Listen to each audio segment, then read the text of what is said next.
ఇకపోతే ఆంధ్రప్రదేశ్‌కి సంబంధించిన ఒక వార్త ఇక్కడ హల్చల్ అవుతుంది. ఏంటంటే, ఒక వార్తాపత్రిక, ఒక వార్తా ఛానల్‌కి సంబంధించిన హెడ్ రాధాకృష్ణ గారి రోత వ్యాఖ్యలపై ధర్మ ఆగ్రహం అని ఒక ఆర్టికల్ వచ్చింది. అంటే వైకాపా శ్రేణులు అలాగే మాజీ ముఖ్యమంత్రి పులివెందుల ఎమ్మెల్యే జగన్మోహన్ రెడ్డి గారిపై అనుచిత వ్యాఖ్యలు చేసిన నేపథ్యంలో జగన్మోహన్ రెడ్డి గారు ఆ ఛానల్ అధినేత రాధాకృష్ణ గారిపై అంటే ఇక నేను మరలా గవర్నమెంట్ మన ప్రభుత్వం వచ్చిన తర్వాత ఒకవేళ మళ్ళీ ముఖ్యమంత్రి అయితే రాధాకృష్ణ గారిని జైలు చుట్టూ పరిగెత్తిస్తారట.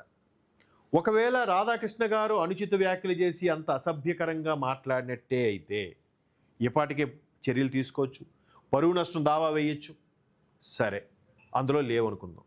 ఒకవేళ మళ్ళీ సీఎం అయితే అప్పుడు యాక్షన్ తీసుకుంటానని చెప్పడం ఏంటి? ఇప్పుడు ఇంతకుముందు సీఎం అయినప్పుడు కూడా రాధాకృష్ణ గారు బాహాటంగానే చాలా విమర్శించాడుగా, చాలా ప్రశ్నించాడుగా. ప్రతిదీ కూడా వీకెండ్ మార్క్ విత్ ఆర్కే అన్నట్టుగా ఏవో పెడతా ఉంటాడు ఆయన. ఈ పైపెచ్చు వైకాపా వాళ్ళు చేసే ప్లాన్లు, వైకాపా వాళ్ళు వేసే పథకాలకి ముందుగానే ఈయన ఊహించి బహుశా దానికోసం ఈయన ఇలా చేస్తున్నాడేమో అని ఒక స్టేట్మెంట్ ఇస్తే అది అక్కడ అదే రుజువు అవుతుంది. సో ఏదైతే మాజీ ముఖ్యమంత్రి జగన్మోహన్ రెడ్డి గారు పేపర్ పెట్టుకొని చూసి మరి స్క్రిప్ట్ చదువుతున్నారో ఆ స్క్రిప్ట్ని ఈయన ముందుగానే బట్టబయలు చేయడం అంటే ఏంటి? ఈయనకి సంబంధించిన కోవర్ట్ అక్కడ ఉన్నారా? లేకపోతే ఆయన ప్లాన్ని ఈయన ఊహించి చెప్పడం అదే అక్కడ జరగడం వల్ల వైకాపా శ్రేణులన్నీ కూడా రాధాకృష్ణ గారి మీద మండిపడుతున్నాయా అంటే వాళ్ళ వెర్షన్లో అవుననే వస్తుంది. ఇక్కడ చూడండి, రాధాకృష్ణ గారు మహిళలకి క్షమాపణ చెప్పాలి అని కూడా ఇక్కడ ఒక ప్లకార్డ్ ఒకటి కనిపిస్తోంది. అంటే ఇక్కడ మహిళలకు క్షమాపణ చెప్పాలి అంటే గతంలో తల్లిని చెల్లిని విమర్శించినప్పుడు కూడా మహిళలకు క్షమాపణ చెప్పాలి. ఎర్ర రవీంద్రెడ్డి ఆయన ఉన్నాడు, ఎవడో మహానుభావుడు, భయంకరంగా మాట్లాడాడు ఆయన. ఏది షర్మిలా గారి మీద, విజయమ్మ మీద.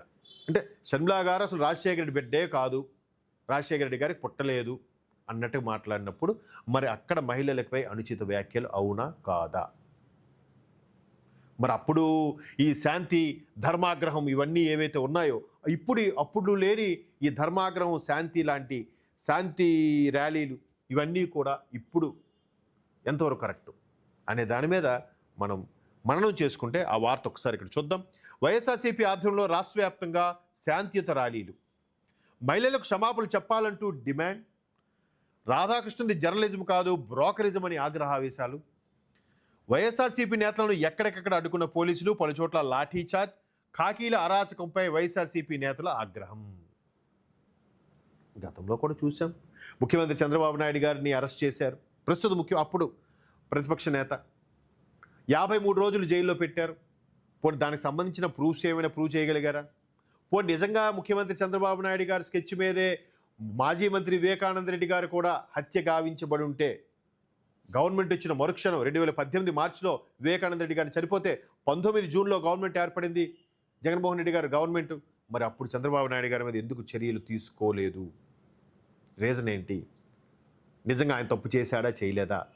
ఆయన తప్పు చేస్తే పత్రాలు సృష్టించిన వ్యక్తులు రాత్రి ఆ పత్రాలు కాల్ చేసి అక్కడ ఉన్న ఐపీఎస్ ఆఫీసర్ ఎవరో గౌహతికి ట్రాన్స్ఫర్ అయ్యి ఎందుకు వెళ్ళిపోయారు?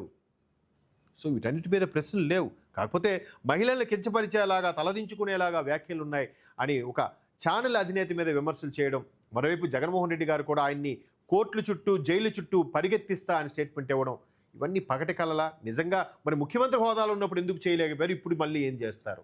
ఏం చేయగలరు? ఇదే రాధాకృష్ణ గారు కేసీఆర్ గారి ప్రభుత్వంలో కూడా కేసీఆర్ గారికి అత్యంత సన్నిహితుడు అయినప్పుడు కూడా ఆయన మీద కూడా విమర్శలు గుప్పిస్తే అప్పట్లో ఏదో కోల్డ్ వార్ నడిచిందన్నట్టు కూడా వార్తలు వినిపించాయి. దాని మీద రకరకాల పుకార్లు షికార్లు కూడా చేశాయి. కేసీఆర్ గారికి అత్యంత సన్నిహితుడైన రాధాకృష్ణ గారికి ఎందుకు మరి అలాంటప్పుడు ఆయన తప్పు అయితే అరెస్ట్ చేయొచ్చు కదా, ఎందుకు చేయలేకపోయారని కూడా. మరి ఇక్కడ ప్రభుత్వం ఉన్నప్పుడే ఏం చేయనప్పుడు పక్క రాష్ట్రంలో ఉండే పక్క ప్రభుత్వం ఇక్కడున్న రాధాకృష్ణ గారిని ఏం చేస్తుంది, ఏం చేయగలుగుతుంది?